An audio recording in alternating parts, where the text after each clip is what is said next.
Hello नमस्कार दर्शकों, झनक सीरियल में आप सभी का स्वागत है। आज के एपिसोड में जहाँ पे हम देखते हैं कि झनक जो होती है यहाँ पे पराशर को समझाने की कोशिश करती है कि शहर वाले लोग आएंगे तो अपनी फैक्ट्री वगैरह लगाएंगे और हमें काम मिलेगा। पराशर मेरी बात मानिए, इससे हमें काफ़ी अच्छा जॉब मिलेगा। फिर खेती बाड़ी से हम कितना करेंगे। पराशर बोलता है ओ नूतन, तुम शांत रहो, तुम मर्दों के विषय में मत बोलो, तुम औरतों का तुम्हें दिया है हमने गाँव वालों को संभालने के लिए, उनकी फसलों के बारे में उतना सही है। तभी यहाँ पे कंका खुश हो जाती, बोलती है अब आया ना मजा, जब पराशर ने मना किया तो अच्छा लगा ना, हर बात में मंत्रालय का अपनी छिड़ती रहती हूँ, फुदकती रहती हूँ, इसीलिए तो बोलते हैं। तभी जनक बोलती ठीक है, मेरा बस मत देना था, मेरा काम समझाना था, मैंने आप लोग को समझा दिया, बाकी मानना न मानना आप लोगों पे है।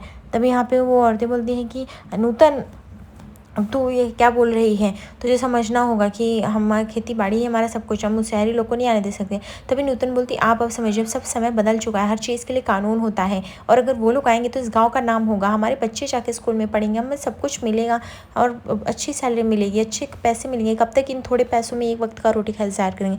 पराशर बोलता हमारी मिट्टी हमें जितना देगी देगी। तब यहाँ पे नूतन बोलती ठीक है चलेगा, मैं अनाज देने नहीं जा रही, तुम लोग चले जाओ। तब यहाँ पे मंगल बेरू बोलते हैं अरे भाभी ऐसे कैसे भौजाई, तुम्हें जाना पड़ेगा। दूसरी तरफ यहाँ पे उनकी सखिया बोलती हैं कि अरे नूतन तुम ऐसे कैसे नहीं जाओगे, तुम्हें चलना पड़ेगा, तुम ही तो हो जो सेठ जी से आँख में आँख मिलाकर बात करती हूँ, वरना वो हमें कम दाम में देगा। पर यहाँ पे नूतन बोलती फिर भी मुझे नहीं जाना, वैसे भी बुआ जी जा रही है ना। दूसरी तरफ हम देखते हैं कि यहाँ पे शुभ हाउस में पार्टी चल रही होती है, जहाँ पे अनिरुद्ध और अर्शी अपना एनिवर्सरी मना रहे होते हैं। सारे घर के गेस्ट इकट्ठे होते हैं, जहाँ पे सब लोग आके यहाँ पे अनिरुद्ध और अर्शी को विश करते हैं। दूसरी तरफ हम देखते हैं यहाँ पे ठम्मी भी निकलती है और वह सबको नमस्कार करते हुए आगे बढ़ती हैं। अर्शी और अनिरुद्ध भी काफ़ी खुश हैं, उन्होंने अपने रिश्ते में कॉम्प्रोमाइज़ कर लिया और अभी साथ जीने लगे। उसके बाद ठम्मी से दोनों आशीर्वाद लेते हैं। दूसरी तरफ यहाँ पे ठम्मी शुभ मज्जू बहू से यानी तनुजा से पूछती हैं कि मिमी कहाँ है। तो बोलती मिमी का तो आपको पता है, अभी वो अपनी जॉब में कितनी बिजी रहती है। रोमी का आपको पता है कि अभी शादी होकर सेटल होकर बिजी होगी। कौन कहे तो उसे जॉब करने का कितना ब्रिलियंट स्टूडेंट थी, सपना देखी थी, और अभी वो घर बच्चों पैसों में इन्हीं समय बट के रह गए। तभी यहाँ पे शुभ बोलते मैंने तो उसको अच्छा रिश्ता ला के दिया, तो उसे जो चाहिए था वो ला के दिया, जब उसने कॉम्प्रोमाइज़ कर लिया तो हम क्या कर सकते हैं। ठम्मी बोलती ये सब बात की बात है बेटा, इसमें क्या ही बोलोगे तुम। दूसरी तरफ हम देखते हैं कि यहाँ पे मोन बोलती मम्मी मम्मी जल्दी चलो मुझे भूख लगी है। तभी यहाँ पे नूतन बोलती ठीक है 1 मिनट रुको चलते हैं। तब यहाँ पे हम देखते हैं कि पराशर बोलता है देखो नूतन, अगर तुम्हें हमारी बात से ठेस पहुंचा तो हम समझ सकते हैं, लेकिन हम तुम्हें दुख पहुंचाने का काम नहीं करें। तुम अगर फसल इनके साथ लेके जाओगे तो इनके बोलने का मौका मिलेगा। शहर वालों तुम गाँव वालों की हिम्मत बनती हो, जब से तुम आई हर लड़की में हमें हिम्मत देखने को मिले, इसलिए तुम बुरा मत मानो, प्लीज़ चली जाओ, सेठ जी से तगादा कर लो, मुझे भी बाहर के कितने सारे काम होते हैं, मैं क्या क्या करूँगा। दूसरी तरफ यहाँ पे शुभ जो होता है वह तनुजा को बोलता है कि ये तो पहले ही रोमी को समझना चाहिए था, लेकिन उसने समझा ही नहीं। तभी यहाँ पे तनुजा बोलती कैसे समझेगी वो, उसको हमने शादी का ऑफर दिया, कोलकाता में रहती तो करती भी, वो यूएसए शिफ्ट हो गई, वहाँ से आना जाना इतना आसान है क्या। दूसरी तरफ मिमी को ही देख लो, वो क्या सी कितनी बड़ी आईपीएस ऑफिसर बन गई, इतने में बिजी रहती। तभी यहाँ पे ठम्मी बोलती वही तो मैं बोल रही हूँ कि उसको बताओ टाइम नहीं घर के फंक्शन में आने के लिए कि वो आ सके। तभी यहाँ पे शुभ बोलता है कि ठम्मी अरे माँ आ जाएंगी तो क्यों चिंता कर रही हो। दूसरी तरफ हम देखते हैं कि शुभ बोलता है कि वैसे भी देखा जाए तो अपनी मिमी बहुत बड़ा काम कर रही है, जिससे पढ़ने की उम्मीद नहीं की थी वो इतना बड़ा काम करे। मृणाली बोलती हाँ, और मिमी ने सच में अपना सर फ़ख्र से ऊंचा कर दिया, अभी वो आईएएस ऑफिसर है, लेकिन आई थिंक हमें इस सब विषय में बात करनी चाहिए। तभी यहाँ पे छोटा बोलता है अभी तक भी अरिबान, क्या नाम है उसका, अनिबान, उसने शादी नहीं की, मुझे लगता है वो अभी भी मिमी का वेट करो, मिमी उसका। आई थिंक मिमी कुछ बोलती नहीं इन सब अपनी पर्सनल चीज़ों के बारे में, लेकिन हम फैमिली वालों को इतना तो सोचना ही चाहिए कि उसके दिमाग में क्या चल रहा है, आखिर हम इतना तो सोच ही सकते। तभी यहाँ पे तनुजा बोलती ठीक है, अगर मिमी आएगी तो मैं इस बारे में ज़रूर बात करेंगी। उसके बाद अर्शी बोलती चलो हम एक फैमिली फ़ोटो करा ही लेते गेट टुगेदर का। उसके बाद हम देखते हैं कि दूसरी तरफ विनायक आता है, जो कि अपनी बेटी को एनिवर्सरी के लिए विश करने के लिए आता है।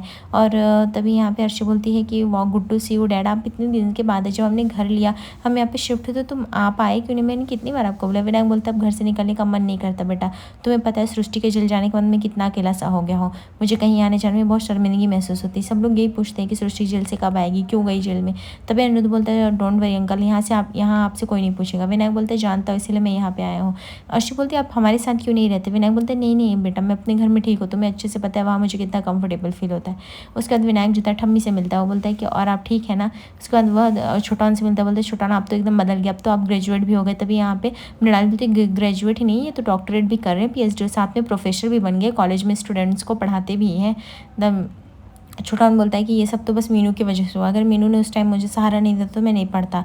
तभी यहाँ पे पराशर बोलता है कि अगर तुम ऐसे मिसाल करोगे तो हमारा गांव आगे बढ़ेगा, इसलिए नूतन चली जाओ, मैं बाहर का देख लूँगा, तुम जो काम करी हो उसमें तो अपना बेस्ट कर सकती हो ना, फसल के दाम कम है तो वो तो दिला सकती हो ना।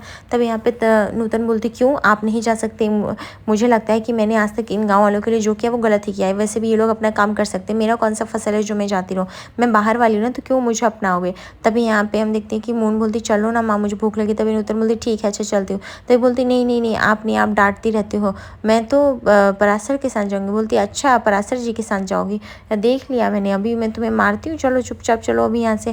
तभी वो हंसने लगती, बोलती आप चॉकलेट नहीं दोगे, तो नूतन बोलती पूरा दिन तुम्हें चॉकलेट खाना है। कंका बोलती यार है इस बच्ची के नाटक तो देखो जरा। उसके बाद यहाँ पे नूतन बोलती अच्छा अब चलो उतर जाओ, मैं तुम्हें फटाफट खाना पकाती हूँ और खिलाती भी हूँ। तो उसके बाद नूतन जो थी अपने बच्ची को लेकर जल्दी बोलती ठीक है गाँव वालों उदास मत हो, मैं आप सबके साथ चलूँगी, मैं अभी बस मून को खाना खिला के आती हूँ। दूसरी तरफ हम देखते हैं कि यहाँ पे तनुजा बोलती है वैसे दादा और बौदी मानना पड़ेगा, अप्पू और लालन ने भी कम पैसे नहीं कमाए हैं, कितना नाम कमा लिया, हमने तो अपने बच्चों को बेकार में पढ़ाया, कुछ नहीं कर पाया, और आपकी बेटी आपने इतना भी नहीं पढ़ाया और कितना नाम शोहरत कमाया। तभी यहाँ पे अंजना कहती है सब किस्मत की बात होती है, तनुजा कोई अच्छा कर जाता है कोई अच्छा नहीं कर जाता है, लेकिन इस बात को चुप करा देती है। तभी हम दूसरी तरफ देखते हैं कि यहाँ पे अनिरुद्ध के दोस्त आते हैं और वो बोलते हैं कि तुझे पता है ना कि हमें वो शिमलीपुर में जाके अपना वो कॉन्ट्रैक्ट करना है स्टार्ट। तभी अनिरुद्ध बोलता है वो बहुत ही कन्विंस करना मुश्किल है, मैंने ट्राई किया लेकिन वहाँ के लोग जान दे देंगे लेकिन अपनी ज़मीन नहीं देंगे, but I am trying to convince कि भाई ताकि वहाँ पे सब कुछ हो जाए एंड वहाँ पे हॉस्पिटल्स वगैरह खुलेंगे तो वहाँ के लोगों को भी तो फ़ायदा होगा, लेकिन वो लोग सिंबल इतना समझने की कोशिश नहीं कर रहे। तभी यहाँ पे छोटा बोलता है वो गाँव वाले तो मैंने सुना है काफ़ी साहसी लोग हैं, वो इतनी आसानी से ज़मीन तुझे नहीं देने वाले। वैसे अनिरुद्ध मुझे तुझसे कुछ बात करनी है इंपॉर्टेंट, क्या मैं अकेले में कर सकता हूँ। अनिरुद्ध बोलता है वाई नॉट, आप कर सकते हैं, चलिए छोटान बोली क्या बात है। तभी अनिरुद्ध बोलते हैं तू लाइफ में बहुत आगे बढ़ गया और काम को तूने बहुत प्रायोरिटी दे दिया है, लेकिन इन सब के बीच में क्या तू उसे भूल गया है, देखा नहीं, तू मुझसे तो झूठ नहीं बोल सकता, तेरी आंखें सब सच बताती। अनिरुद्ध बोलता है कि मैंने जो प्यार किया था किसी और से, अभी मैं वो प्यार अपने काम को कर रहा हूँ, इसलिए मैं काम में इतना आगे जा रहा हूँ। वैसे भी अर्शी ने कॉम्प्रोमाइज़ किया, वो डांस में अच्छा कर रही है और मैं अपने करियर में, बस मुझे और क्या चाहिए। और मुझे पता है अगर उसको प्यार होता तो वो मेरा वेट करती। तभी यहाँ पे मृणाली आ जाती, बोलती है नहीं तुम्हारा वेट करती, लेकिन किसी लड़की के लिए वो इंसल्ट की ही बात थी, इस तरह से सरेआम इज्जत उछालना, शादी कैंसिल करना हर 2 बार, क्या करती वो, मान लो अगर उसके साथ ही कुछ बुरा हो गया और मुझे नहीं लगता अब तक वो जिंदा रहेगी। तभी अनिरुद्ध बोलते ये क्या बोल रहे हो। तभी मृणाली बोलती क्यों क्या हुआ, बुरा लगा ना, मतलब अनिल तुम्हारे दिल में अभी भी उसके लिए प्यार है, तुम क्यों नहीं ढूंढने की कोशिश करते। अनिरुद्ध बोलता मैं थक गया हूँ, मेरे अंदर पेशेंस भी नहीं, मैं उसको ढूंढ नहीं सकता हूँ, उसको जहाँ जाना है जहाँ रहना रहे, एनीवेज लीव इट, मैं अब जाने के लिए मेरे दिल में कोई भी प्यार नहीं बचा और ना मैं ये सब एक्सप्रेस कर पाऊंगा। तभी दूसरी तरफ हम देखते मिमी आती है, जहाँ पे अंजना बोलती मिमी तुम कैसी हो, तुम आती नहीं बेटा। तभी मिमी बोलती है कि बड़ो माँ मैं क्या बताऊँ, मैं कितनी बिजी रहती हूँ, आपको पता है ना, आप लोग को तो मैंने कितनी बार बोला है उस पुराने बंगलों में आके मेरे साथ रही, लेकिन आप लोग आते ही नहीं हैं, अभी मुझे मेरी शिफ्टिंग तो कितनी दूर है। तभी वहाँ पे अंजना बोलती है तो तुम हावड़ा से कोलकाता क्यों नहीं शिफ्टिंग करा लेती हो। मिमी बोलती इतना आसानी, उल्टा वो लोग दूसरे शहर में भेज देंगे, इतना काम का बर्डन है पूछने तब मेरे ऊपर। दूसरी तरफ यहाँ पे हम देखते हैं कि नूतन जो होती है यानी कि झनक, वह सारा अनाज लेके जाती है और वो बोलती है सेठ जी इन सब अनाज का दाम आप अपने हिसाब से नहीं लगाएंगे, जो हम फार्मर यानी किसान लगाएंगे वही मानना पड़ेगा आपको, क्योंकि आप हमें जो अनाज के दाम बहुत कम देती है, इससे एक वक्त की रोटी भी ज़ाहिर नहीं हो पाती, आप हमें उसका आधा भी फ़ायदा उठाने नहीं देते, आप ऐसे भीख की तरह सिक्के देते हैं। तभी यहाँ पे तनुजा पूछती है तुम क्या अभी भी अरिबान से प्यार करते, तुम उससे शादी करना चाहते हो। तभी यहाँ पे मैं बोलती ये सब क्या लगा रखा है, मुझे पहले भी मैंने बोल दिया मुझे शादी नहीं करनी है और ना ही मुझे किसी शादी की ज़रूरत है, तो प्लीज़ इसको आप लोग क्लियर रखें। तभी यहाँ पे ठमी बोलती है अच्छा ठीक है, लेकिन तू आके हमारे साथ क्यों नहीं रहती। तभी यहाँ पे मिमी बोलती है ठमी आप भी तो आ सकते हो ना। तभी यहाँ पे ठमी बोलती है मैंने तो कितनी बार बोला ऋतु को बेटा जाते हुए टाइम छोड़ दिया कर, वो भी तो अपने कामों में बिजी रहता है इसलिए नहीं आ पाता है। तभी यहाँ पे मम्मी बोलती है वैसे अभी तक अप्पू दीदी और लालू नहीं है, और लाल भैया आप कैसे भी पैसा बौदी का क्या। तभी यहाँ पे लाल बोलता है अब आ जाता है उसका मैसेज टाइम टू टाइम जब भी पैसे उसको चाहिए रहते हैं, और इससे ज़्यादा क्या है उसकी मेरी लाइफ में हैसियत है। दूसरी तरफ यहाँ पे कंका बोलती है ए नूतन तू पागल हो गई है क्या, तुम्हारे पेट पे लात मारेगी क्या, अगर ऐसा करेगी तो सेठ जी नहीं देंगे। तभी यहाँ पे नूतन बोलती है ऐसा कुछ भी नहीं होगा, इन्हें देना पड़ेगा, अगर ये नहीं देंगे तो हम खुद जाके गोदान में अपना सामान बेच देंगे, और इतना तो हम कर ही सकते हैं, और मुझे भी वैसे भी सारे मार्केट स्टैंडर्ड पता है, मुझे पता है ये सब आप मुनाफे के लिए लिए करते, लेकिन उसका आधा दाम तो हमें मिलना चाहिए। आप अपनी मनमानी से 1-2 रुपये में अनाज लेते हैं, जो कि बाहर आप 50-50 रुपये में बेचते हैं, मतलब उसका आधा भी हमें फ़ायदा नहीं होता है। तो हम अपना अनाज आपको क्यों देंगे? हम पूरा रात दिन काम करते रहते हैं, थकते हैं धूप में, और आपको सिर्फ बैठे बैठे मिलता है। आपको लगता है अगर आप हमारे अनाज नहीं बिकेंगे तो हमारा ऐसा नहीं हो जाएगा, 2 वक्त की रोटी नहीं मिलेगी, तो आप गलत सोचते हैं। हम इसको लेके जाएंगे और मुझे पता है कहाँ जाके मिलेगा, तो मैं और परासर से बोल के मैं करा लूँगी। तो इसके लिए आपको चिंता करने की ज़रूरत नहीं। अनाज तभी बिकेगा जब हमारे दाम के अनुसार बिकेगा, नहीं तो नहीं बिकेगा। तभी यहाँ पे अंजना बोलती बस वो लोग आते ही होंगे, आने वाले थे। तभी मम्मी बोलती ये लो वो लोग तो आएंगे। उसके बाद यहाँ पे हम देखते हैं कि लालन और अप्पू जाके वहाँ पे नर्सरी विश करते हैं, जहाँ पे अर्शी खुश हो जाती है और बोलती है कि मैंने आप लोगों की कितने मैगजीन वगैरह पे कितना नाम आता है, आप लोग कितने फेमस हो गए और कितना पैसा कमा लिया।